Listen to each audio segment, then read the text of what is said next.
Assalamualaikum warahmatullahi wabarakatuh. Allah Subhanahu wa taala menyebutkan dalam Al-Qur'an waktu-waktu istimewa, wadduha, wal asri, wal laili, wal fajri, dan seterusnya. Kemudian Allah juga menyebutkan bulan-bulan istimewa, bulan hurum atau Asyhurul Hurum, bulan Ramadan. Allah juga menyebutkan kota-kota dalam Al-Qur'an. Udkhulu Misra insyaallah, Misr, wa hadzal baladil amin, Makkah. Allah juga menyebut negeri Syam dalam ayat wattini wazzaitun, demi buah tin dan buah zaitun yang banyak tumbuh di negeri Syam. Pada kesempatan ini saya akan mengajak antum semuanya untuk mentadaburi surat yang di dalamnya Allah Subhanahu wa taala bersumpah menyebutkan hewan istimewa yang digunakan sebagai kendaraan dalam ibadah paling mulia dalam Islam, yaitu jihad, yang mana karakternya ada 5 ya. Kita diajak oleh Allah Subhanahu wa taala mentadaburi 5 ayat pertama tentang karakter kuda perang itu, di mana Allah Subhanahu wa taala bersumpah dengan kuda perang karena punya sifat yang istimewa. Mari kita mulai. Bismillahirrahmanirrahim. Wal 'adiyati dhabha. Demi kuda perang yang berlari kencang, tergopoh-gopoh, terdengar suara nafasnya, tergopoh-gopoh, dan larinya pun mengeluarkan suara. Kuda perang ini kalau kita bersama ketahui bahwa dia hanya dimodali oleh orang yang merawatnya dengan makan, minum, tempat tinggal saja. Tapi dia melakukan kerja-kerja berat, lari siang, lari malam, ikut perang, resiko kematian tinggi, resiko luka tinggi. Intinya adalah kuda ini sangat nurut dengan orang yang merawatnya atau menyayanginya. Sehingga Allah menyebutkan pada ayat yang pertama, demi kuda-kuda perang yang berjalan sangat tergopoh-gopoh. Apa maknanya? Allah Subhanahu wa taala pada ayat ini syarrafallahul jihad. Allah Subhanahu wa taala memuliakan gambaran jihad. Ibadah yang sangat mulia ini, maka kendaraannya pun tentu sangat mulia. Kemudian Allah menyebutkan sifat kuda yang pertama adalah bisyiddati ba'siha wa iqdamiha. Kuda ini selain kencang larinya, dia berani. Karena kuda ini kalau sudah diarahkan harus maju, ditarik, dia maju ke depan, maka dia pantang untuk takut sehingga dia lari ke belakang. Ini yang pertama. Pelajarannya adalah an-nusari'a fil khairati wa nu'iddu laha. Hendaklah kalau kita mau berbuat kebaikan, kebenaran, kita harus musara'ah, cepat, segera. Contohnya salat. Allah Subhanahu wa taala memuji orang-orang yang segera berangkat ke masjid. Dalam sebuah hadis Rasulullah sallallahu alaihi wasallam menyebutkan, "Lau ya'lamun nasu ma fin nida'i wa fis safil awal illa an yastahimu lastahamu alaihi aw fi ma ma'na." Seandainya orang itu tahu fadilah orang yang sholat di saf pertama, berarti orang yang segera begitu azan dia berangkat, maka dia dapat saf pertama. Kata Rasulullah, seandainya orang tahu besarnya pahala orang yang sholat di saf pertama, maka orang akan berebut di saf pertama meskipun harus dengan cara undian. Artinya semua orang pingin ke depan, tapi karena nggak cukup harus diundi, maka orang-orang pasti akan ikut undian. Alasannya apa? Karena mereka tahu besarnya pahala saf pertama. Tapi karena banyak orang yang nggak tahu, maka orang santai. Siapakah yang di saf pertama? Orang yang tahu fadilahnya dan dia bersegera menuju masjid untuk sholat berjamaah. Ini pelajaran dari kuda perang, yaitu segera. Kalau Allah perintah segera ada kemampuan, segera untuk haji, segerakan bayar hutang, segera laksanakan umrah, bayar zakat apabila sampai pada nisab dan telah sampai 1 tahun dan seterusnya.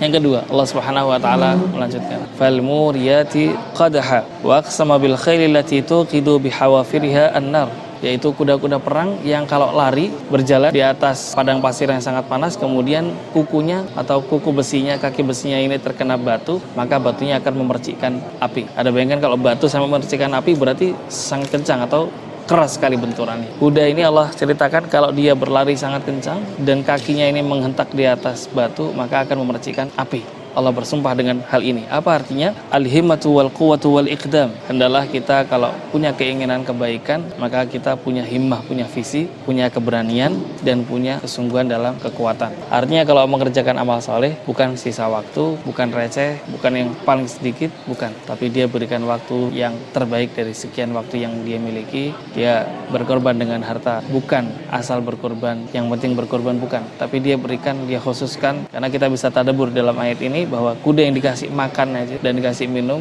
dikandangin, dilatih, ketika datang perintah jihad dia dibawa lari ke medan perang, dia larinya bukan asal-asal, yang penting sampai, bukan, tapi dia lari sekencang-kencangnya, dihentakkan kakinya sampai digambarkan oleh Allah Subhanahu wa taala keluar percikan api.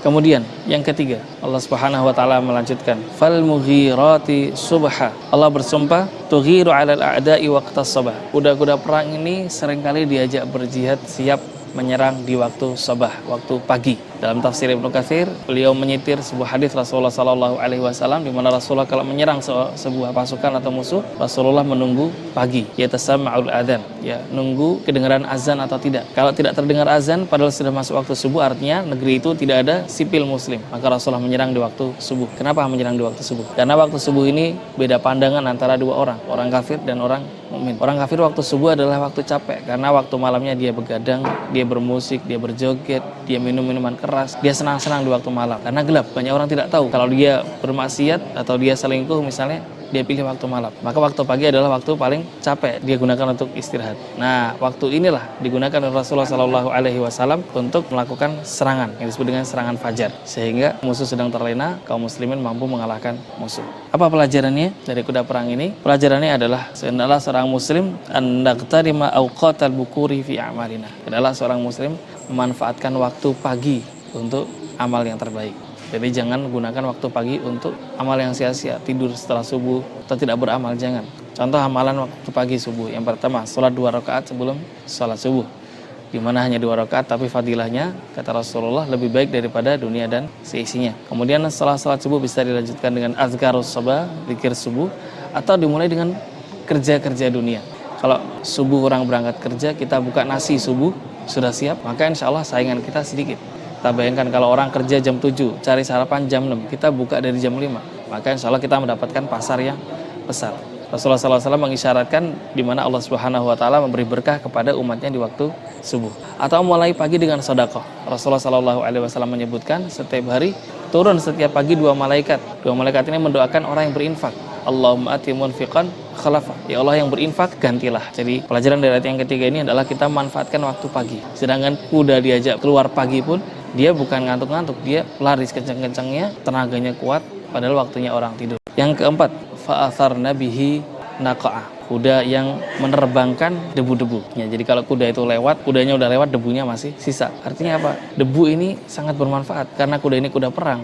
Debu ini sangat penting ketika terjadi peperangan. Bahkan oleh Khalid bin Walid dalam perang Mu'tah, ketika 3 komandan umat Islam syahid, 3.000 pasukan kaum muslimin melawan 200.000 orang-orang Romawi, Nasrani, 3 komandan kaum muslimin syahid. Yang pertama adalah Zaid bin Al-Haritha, yang kedua Ja'fir bin Abdul Muttalib, amannya Rasulullah, dan yang ketiga adalah Abdullah bin Rawahah. Tiga-tiganya syahid. Khalid pasukannya gimana harus melawan 200.000 pasukan? Maka menggunakan teknik apa? Tipuan perang, menggunakan debu. Apa itu? Pasukan yang paling belakang Khalid bin Walid diperintahkan untuk ketika subuh mereka menerbangkan debu, memukul-mukul tanah sehingga debu berterbangan, dan mereka diperintahkan untuk bertakbir dari belakang. Tujuannya apa? Agar musuh mengira kaum muslimin datang pasukan baru lagi, bantuan lagi. Ini mengedonkan semangat musuh atau mentalitas musuh, sehingga pada saat itu kerugian kaum muslimin sangat kecil. Apa pelajarannya bagi kita semuanya? Sebagaimana Allah memberikan pelajaran kita, gambaran kuda yang kalau dia lari, kudanya udah lewat tapi debunya masih, dan debu itu bermanfaat. Hendaklah seorang muslim an yakuna laha atharul khairi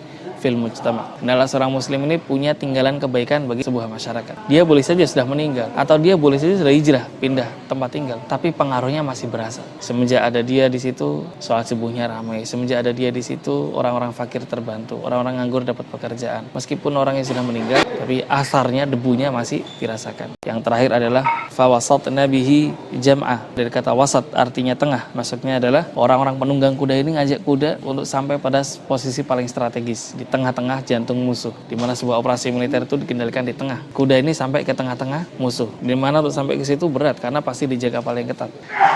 Tapi itulah Allah Subhanahu Wa Taala memberikan gambaran kepada kita bahwa tengah ini adalah posisi yang sangat strategis. Apa pelajarannya? An-nahrisu ala manzilatin aliyatin barizatin finnas. Adalah seorang muslim ini punya kedudukan penting di tengah-tengah masyarakat. Jadi contoh, jadi teladan, orang yang punya pengaruh baik, orang yang punya gagasan produktif, orang-orang yang visioner, jujur. Ini adalah seorang muslim seperti itu. Linakuna a'immatan lahum fil khair.